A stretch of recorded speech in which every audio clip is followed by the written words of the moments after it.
Bailey Smith sits at number 2 of my 50 most relevant. The players I think we must talk about heading into the preseason games and ultimately lockout rolling into round 1. He was the biggest player name movement during the trade period, and for many in the fantasy footy community, just feels like an absolute no-brainer pick. But is it as simple as we've made it to be? Got him pretty high on my 50 most relevant. We've got to have a conversation about him. Why is he so high? We will talk about that throughout this episode. Joining me on the podcast, a man that has done more episodes of the 50 most relevant with me this pre-season. Fellow coaches, panelist, MiniMonk. Hello, mate. Nice to see you. Well done on another great effort this pre-season. Bailey Smith's a great player to talk about. Thanks for dragging me back one last time. Spoiler alert for tomorrow, whoever that might be alongside you. But yes, it's a great player to be able to talk about. Bailey Smith, came out in the 2023-2024 offseason that he did his ACL. Now he's had a club change. He comes in at a discounted price, comes in as a forward for us. I think there's plenty to talk about with this player. Yeah, mid-forward eligible for us. It's because he actually picked up dual position status during the mid-season approaches of 2023, but there is no 2024 data as a result to that ACL. He is priced cheap. Thought he could be cheaper in a couple of the formats, but still real cheap. He's under the $400,000 price point for us in SuperCoach, under $600K in AFL Fantasy. It is super cheap in that format, and $750,000, just a touch over that price point for us in Dream Team. No 2024 score data, but there is some career high scores for us in there. He's got 150s across the formats, a 150 in SuperCoach back against the Crows in 2020, while in AFL Fantasy we are talking about a 154 back in 2022. I think, Vinny, when it comes to players like Bailey that have been out of the game for so long, we do forget what their skill set is and how powerful they are. Because in the fantasy football community as a large, we just see the price point, we see some historical averages and go, lock it in, case closed. But we actually forget the type of player they are. Bailey is almost the precursor to what Errol Goulden and Ed Langdon were doing athletically and aerobically for us, where if there was ever going to be a player that was going to play 100% time on ground, it felt like it was going to be Bailey Smith. This man has such high-end endurance. He has unbelievable appetite with his work rate to get to multiple contests. And it's not just a great runner, it's a great turn of speed, so that if he gets even a half a step opportunity to run free, he will burn opposition just in their wake. He will leave them. He's such a great athlete, but then he's got a good footy brain behind him too. Sometimes that doesn't land in brilliant execution, but he reads and understands the game really, really well. This is undoubtedly one of the most marketable players in the AFL. And if he can get over this ACL with any level of confidence, this could be one of the best young midfielders in the AFL right now. Well, the good thing is for him to be able to get over that ACL is that it's not your typical 12-month off. It's not like he has done this on the verge of round 1, 2024, and he's coming back for round 1 or round 0 of 2025. He did this way back in January of 2024. We are coming up to 13 months already. And by the time his first game is played in 2025, it'll be on that 14-month marker. That's a long time for an ACL recovery. There's a lot of evidence and speculation and word of mouth that people say an ACL isn't a 12-month injury. It's more like an 18-month injury. If it falls somewhere in the middle for us, that's fantastic because Smith is somewhere in the middle of that anyways. You talk about his time on ground and how good of a player he is and how much of an endurance runner he is. I think a lot of fantasy coaches who've been playing for a few years remember those 2022 and 2023 seasons where he got off the chain at the Dogs. And you're talking about a Dogs midfield that actually doesn't really look too dissimilar to what it does now. We're talking Liberatore, Bontempelli, Treloar, all being in that mix, even McRae as well. Dunkley. And yet Dunkley was there as well. And yet he was still able to accumulate massive amounts of ball on around about a 50% CBA rate purely because he was playing a 90 to 95% time on ground rate during some of those runs. Like you look at that stretch to start 2022 where he was going at 120 AF and 125 SuperCoach.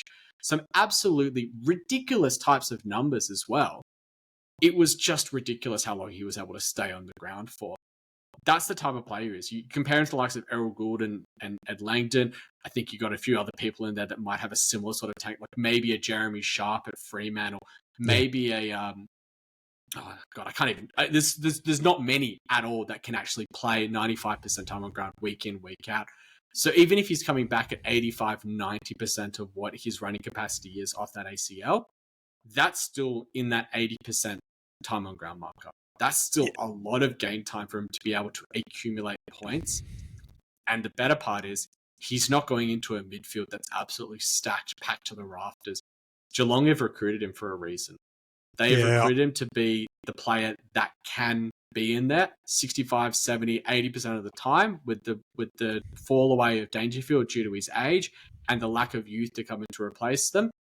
He is the one that they've recruited, and he will be getting a high clip of CBAs in order to kind of substitute in for that little bit of time on ground that he might have less. Yeah, I want to get your thoughts on that in a moment. Like going back to those 2022 and 2023 seasons, just with a little bit more depth behind us. They're interesting years because 2023, it looks like he's got, from a centre bounce presence over the first couple of months, it looks like he's back in sort of that 50% centre bounce mid. The other spent of time on the ground is more off the wing and half forward. It is really what it is in that first half of the year. And then just this cascade from a data tracking perspective comes his way. The Bulldogs clearly decide to go real tight through who they've got through there. Because you look through the like Caleb Daniels getting centre bounce presence in here as well. They've got a really broad number of players that can run through this midfield. And all of a sudden, he drops all the way down from a seasonal perspective down to a 30% CBAs. But the front half of the year, he's in and around that sort of 50% marker. And he doesn't get moved to the wing. He actually get moved to the half forward line. So much so that he picks up forward status during the 2023 DPP inclusions mid-year, which is how he's actually landed it for us this year. So that year is an 83 in AFL Fantasy, an 80 in SuperCoach, just over a handful of tons in Fantasy, a touch over in SuperCoach, just the one score over 120. And the benefit of this is kind of twofold. One, it's how he's eligible to pick up forward status. And two, it's how he's at such an unbelievably discounted rate is because it's off a season that he's had some of that positional volatility. You mentioned that 2022 season, like 105 for the year in Fantasy with 11 tons, 98.6 in SuperCoach with 6 tons. 4 of those are over 120. So for people that think in SuperCoach, he's got no ceiling. Sorry, go back and check it out. He's got some ceiling to go there with him. But interesting, when he attends 50% of centre bounces in that season, he goes at 107.7 in Fantasy and 98.5 in SuperCoach. And that first 9 games of the year, he's knocking on the door of 120 in Fantasy, and he's a 112 guy in SuperCoach. If it weren't for a mid-game headbutt and then an off-field indiscretion that really curtailed both his confidence and an element of his role in 2022. We are talking about, in that year, an absolute breakout premium midfielder that is knocking on the door of the top line. And here we are getting him at almost 50% of the price point and with forward status. This feels like undeniable value for us. It absolutely is undeniable value. I was actually one of those few that traded into him in 2023 in AFL Fantasy. It was a fun ride because he had picked up that forward status. He was a player that could clearly match it with the top tier of forwards of that year. And you look at who were forwards that year, you know, you're talking Dunkley, Cornelio, Rosie. There were some pretty good names that year. We come to 2025, that top tier of forwards has all but evaporated. We're talking about Dylan Moore and Jason Horne-Francis as being what people mainly consider as the top 2 forwards going into the season. One of those people are considering starting, but the other one in Dylan Moore, people aren't even looking at it at the moment. So if we're thinking that Bailey Smith can get within 10, maybe even 15 points of these two players, he's probably done enough to be a top 10 forward, if not a top 6 forward. But he doesn't carry the price tag that those two do either. It's not like he's priced in the 500s in SuperCoach or in the 800s in AFL Fantasy. He's 200k cheaper in SuperCoach and 400k cheaper in AFL Fantasy. It is pretty dramatic how much that price difference is. And he is a player that really can just torture you. You talked about his stealing. You talked about his ability to be able to go 120. You talk about players as being a captaincy option early on in the season as well. If you can get someone who's potentially a top 6 forward, has known history of doing 120 pluses, and is coming in at a price tag that's 400k cheaper than the premiums and uber premiums that you're looking to start in either line, and you're telling me that there's a potential I can captain them and get a 120 AF or a 125 SuperCoach score out of them, that's enough for me to kind of go, that's opening my captaincy options from maybe 3 or 4 players to now maybe 5 or 6 players, because you can look across other lines and other players that might fit that bill as well. But it matters a lot. It matters a lot. And if you're telling me the other thing is his hardest matchup in the first 5 weeks as well falls in a matchup that doesn't count towards our scores in round 1 through 5. It's actually an opening round. That's also quite nice as well. He plays Brisbane, who is a tough matchup for both inside and outside midfielders. We get to get a great look at him, but the only thing that score counts for us is his price movement, and maybe his ownership just really offsets what price movements there might be in that. I think we've noticed opening round even more so than pre-season. Now, we've had some intra-club matches that have been televised. We've had the Indigenous All-Stars versus Freo. What we do know about the pre-season is coaches have been so deprived of club v club football that they see one thing and they react drastically and swiftly. Sometimes it's an overreaction. Other times it's, I'm seeing something. It's confirmed what I've heard through training reports. Therefore, I can have some confidence. What I learned about opening round last year is once you see something, let alone what they score, coaches will swiftly make some changes. It's how people jumped off Max Gawn last year in opening round. Grundy destroys him in that second half. That's it. He's out. I'm back on the Grundy train, and away we go. People make sweeping changes, and regardless of the score. And so this free look at a Bailey Smith, because they do have an early buy, I can see people, because it's such a challenging matchup, if he only pops an 80, for example, people going, he's not as great value as I thought, therefore I'll fade him. And the reasons to fade Bailey Smith are probably twofold, and I want to get your take on it, because it is a growing narrative is probably doing it injustice to his ownership percentage, one of the most highly owned players across the formats, for a lot of the reasons we've articulated already. But if you're trying to look for a reason to not pick Bailey Smith, I think there's only 2. One is he's coming back off that ACL. And while it's been 13 months at time of recording, 14 months at the time he's actually performing at the elite AFL levels, we do know that people take different levels of times to heal and recover from ACLs. Kadeem Coleman's a great example where the club have said it's going to be taking 4, 5, 6 extra weeks more than even they thought it would. And then you've got others like a Sam Doherty who can come back in about 6 months. So we know that different people recover differently. The second element is that early buy. You'll only have one price movement in SuperCoach and in Dream Team. In fantasy, because of the free look, you've got an opportunity there. Is it just too cute? I think it's probably more a SuperCoach question, because fantasy and Dream Team, the value's so hard to go against, as is the ownership.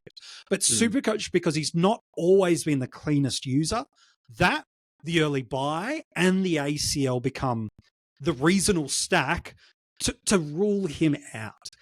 Is that a justified or a logical feels too illogical, feels too harsh to say, because I think it makes a lot of sense. But is that getting too cute in your eyes with how you think SuperCoach should be played? I think there's a good reason why he's the highest owned player in AFL Fantasy and the second highest owned player in SuperCoach. It is a combination of the fact that he does represent value, regardless of what you think he's going to go at in 2025. Based on his historical scoring, he should be able to outscore that price point across the formats. If he goes an 80 across the formats in round 0, he is still outscoring what he is priced at. That is the thing. Like, if he drops what you would consider a reasonable score, he's still outdoing what he's been priced at, essentially. And the other counter arguments to say, well, yes, he does present value, but he might not become a top tier forward. Yes, he does have the early buy, is that there's not that many forwards that we look at and have confidence in picking. You know, we've talked about Caleb Daniel, we've talked about Jack McRae, we've talked about players like Elijah Hewitt, like Filippo, who's got injured this preseason. We're already down an option that coaches are really comfortable in picking. He is one of those few players that at least has 10 points of value on him that we're pretty comfortable with. And that kind of offsets a lot of the damage that the early buy does. And it's also not like the defensive line where we have 2, 3, maybe 4 players that are in consideration on that same buy. He's really the only player on that buy in our forward lines that we're considering. Yeah. So I would be looking at that and saying, yeah, okay, but I've got to have a couple of playing rookies, whether it's a Kako, whether it's a Berry, whether you've pushed Hewitt to your defensive line, whether you've got a Connor Stone. I can probably get a look at a couple of those and loop the best one out of them. And if he's only doing 80 and a rookie can cover with a 60, that's only 20 points different in the end. It's not the end of the world. But we sometimes lose the forest for the trees, looking at what's just in front of us rather than what's in the long term. The other thing about Bailey Smith is that he has the round 16 mid-year buy as well. And if you look at the 4 teams that are on that buy alongside him, it is not pretty for the forward line.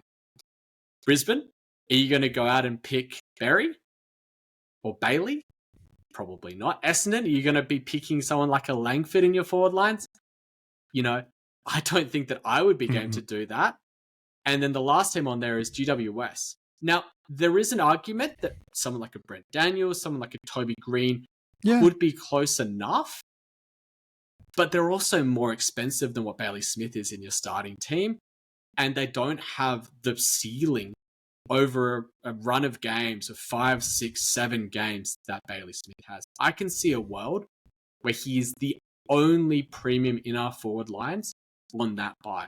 And in fact, I can see a world where we only end up with 4 or 5 premiums on that buy line across all of the lines.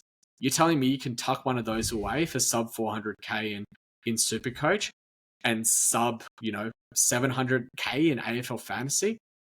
Sign me up, especially when they present value. I mean, that's, that's the trade-off with these early buy teams, is that yes, they have the early buy, but it also means that their mid-year buy is later in that 5-week block. And we're going to need to trade into some of those players. If a player presents enough value to be able to overcome that early buy and is probably the only player in their line that you're considering for that mid-year buy, that to me actually far outweighs the impact of that early buy, especially when he's the only player on that line that you'll be considering that has that early buy. Taking on a player with high ownership is something I'm really quite comfortable doing. But when it's a player that's got undeniable value built into him, who's got a clearly defined role, he's been recruited to Geelong for purpose fit. There was talk since the end of 2022 in AFL Clubland and the broader media landscape of Bailey's dissatisfaction at the Western Bulldogs for one primary reason. I want to play midfield. I feel like that's where I use my weapon, which is his work rate at its absolute best. And for whatever variable reason, he was not getting that opportunity. I think it was because they had the midfield that they were happy with. And so they didn't need to go broader. They went narrower. And unfortunately for Bailey, he fell out. Chances are, even if he didn't do his ACL, we were heading in a very similar role to what he had in 2023 into 2024. So why is he at Geelong? I want to play midfield. And which team that's a competitive threat in finals most years actually has the greatest gap in their midfield? It's Geelong. Guthrie has not got much left in his footballing career. Dangerfield, to me, is just going to be a weapon that is thrown in there to win a clearance when required and not a 65% centre bounce attendance guy. To me, I actually can forecast him picking up a forward status, and he's just going to be used as a weapon for 1, 2, 3 centre bounces a quarter. Win us the clearance, get us the ball, teach these up and coming mids around us, because after these guys, it's Atkins. Then you've got the Nevitts and the Clarks. I don't know if they're going to get much of a shot. The Bruins probably the most stable. Bose is a little bit of a Stanley knife in terms of what he can do for the team. And I think Max Holmes drifts back to where he looked at his best last year. And Smith is what they're building this midfield around. So I think I take value, a defined role that he has scored well in, and Geelong are the best AFL fantasy scoring team last year in terms of total team points. So you put a great scoring ecosystem, a defined role, when he's got that 60% centre bounce presence that he had at the Bulls. He showed that he was a 100-plus guy. To me, it just feels like you're creating a rod for your own back a little bit and getting overtly cute. Because I look at that 2022 season, because the reason to really fade him is the Paul Ball use. Well, at the front half, before he decides to take, a now teammate equivalent, where he just goes full battering ram, like he's hitting in around that high 60s to low 70s disposal efficiency. And so when he's in centre bounce, he does that. And arguably, it's a better forward line at Geelong now than what it's been at the Bulldogs ever. So I just, you stack up the reasons to fade Smith, and they're solid and they're logical and they hold water.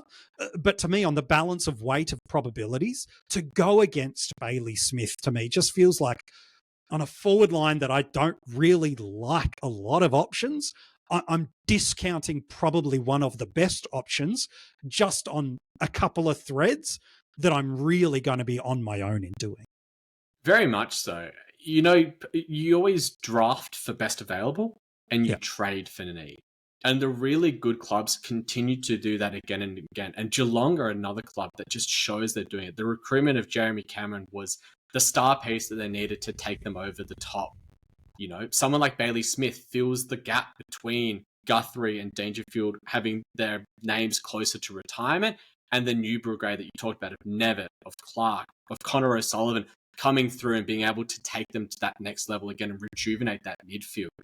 It allows for them to be able to continue to stay competitive whilst being able to blood rookies into their best 22.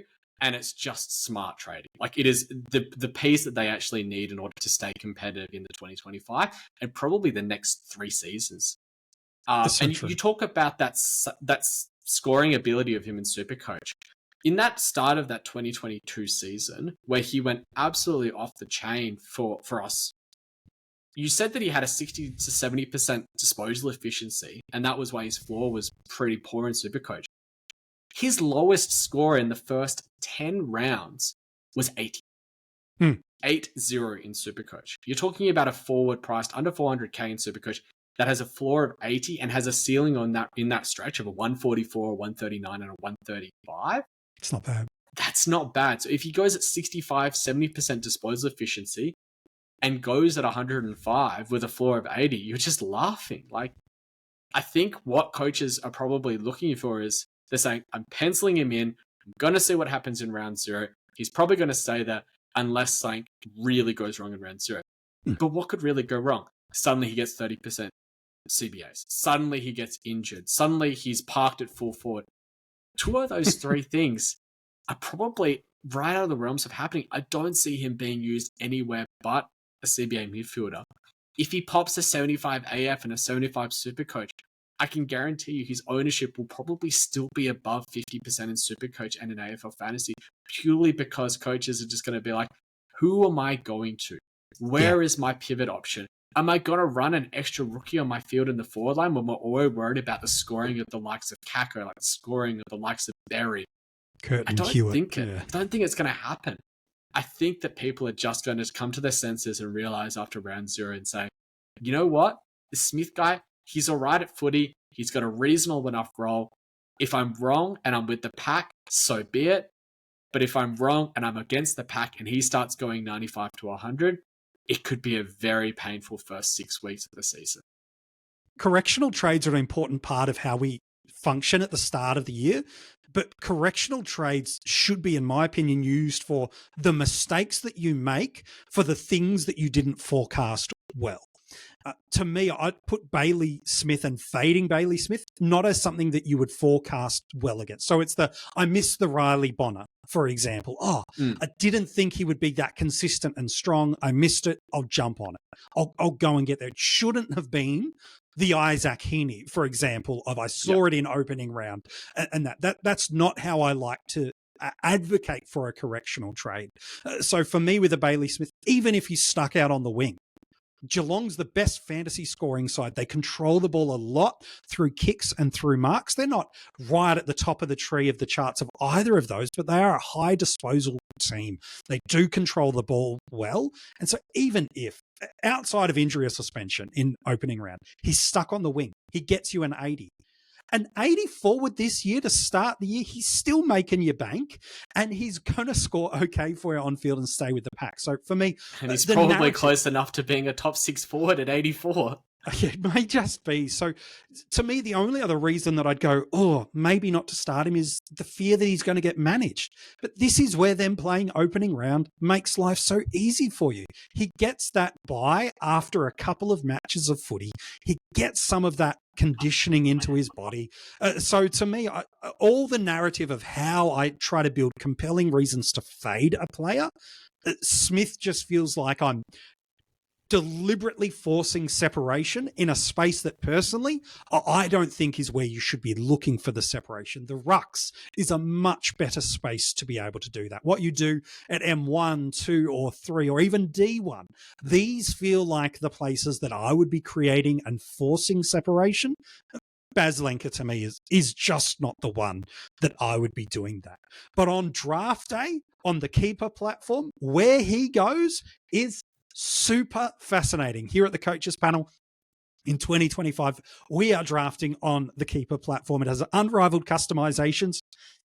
And trust me, if you're doing or either starting or bringing your keeper or dynasty league over, it's amazing what you can do. Some live trading elements, how you can manage your list, the picks, everything is unbelievable. And single season leagues are super fun and easy to do there. We are in the midst of doing a coaches panel mock draft.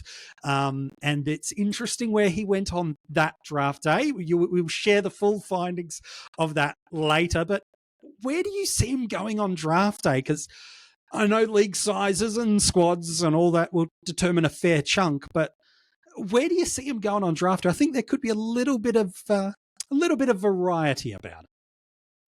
He will be someone's F1. Without doubt. Without a doubt.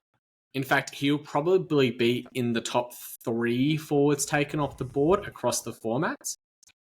It's really just a question of who has the guts to take him early. Now, I personally wouldn't take him as a first round pick. I think especially in a captain's on league, that is leaving yourself really short of picking up a top tier ruck, a top tier forward, top tier midfielder rather, or even a top tier defender that can be a captainable option like a Whitfield or a Sheasel. I think he's a fantastic player if you can pick him up on the turn into the second round. If you pick him up and pair him alongside a Zach Merritt, an Andrew Brayshaw, an Errol Goulden. Sarong. It's just locking yourself into, I've got a top tier mid, I've got a top tier forward. The top tier rucks are probably already off the board, but that's okay. I can punt them. I can get one on the way back. I think that's a great spot for him. So somewhere around that pick 11 to pick 15 mark, it just seems like the sweet spot for someone like Bailey Smith. 100% with you on that. If you want to know where I think he goes on draft day, become a Patreon. And I've got my draft rankings available for you there that can be done on the Keeper platform. He is a tier 1 forward in my eyes.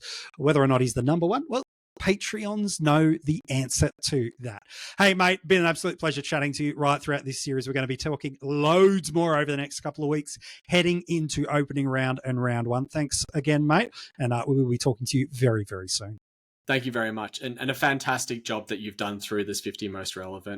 It's an absolute stalwart of the community, and this list is essential listening for anyone who cares about AFL Fantasy, SuperCoach, and Dream Team. And I'm glad to have been alongside you for a lot of these episodes, and I can't wait for number 1 tomorrow. It's Nathan O'Driscoll, right? It's Nathan O'Driscoll. I've scrapped the plans. I've thrown it out. It was obvious. The game let us know exactly what we should do. If you want to know how the nod has got to number 1, not at all. If you want to go and check back any of the other 49 players that we have done these episodes on so far, you can go and check it out. Whether you're consuming this episode, all the other players, all other 48 are also on this platform. If you're watching this on YouTube, what do you think Bailey's going to average? I would love to know. Why don't you comment below and tell me what you think he is going to average? If you're listening to this as an audio podcast and you haven't subscribed and given us 5 stars, my friend, it takes you 2 seconds, but it makes a huge difference for us here at the Coaches Panel. Inside the description of this episode is where you can get a bunch of different stuff. One, you can gain access to our Patreon where you can get those draft rankings. If you're a breakout or a premium tier supporter, you can get in touch with us across social media, and the Coaches Panel merch is zooming out the door this preseason, whether it be the hoodies, the hats, your preseason planner notebook, the works. It is all in there. You can make sure you go and check that out. Do you want a clue for who's tomorrow? It is not Nathan O'Driscoll. You should not be surprised now about who is at number 1. I have Tristan Cherry as the most relevant player in 2025. Big call, I know. But why is he the most relevant? That is the question. That is the dilemma that people will be pondering. And tomorrow, due to popular demand of our Patreons, Pig Mentality from Dr. Supercoach has been given the high honours of joining me on this podcast. Tristan Cherry, I think he's the player that holds the biggest dilemma point for you in this preseason.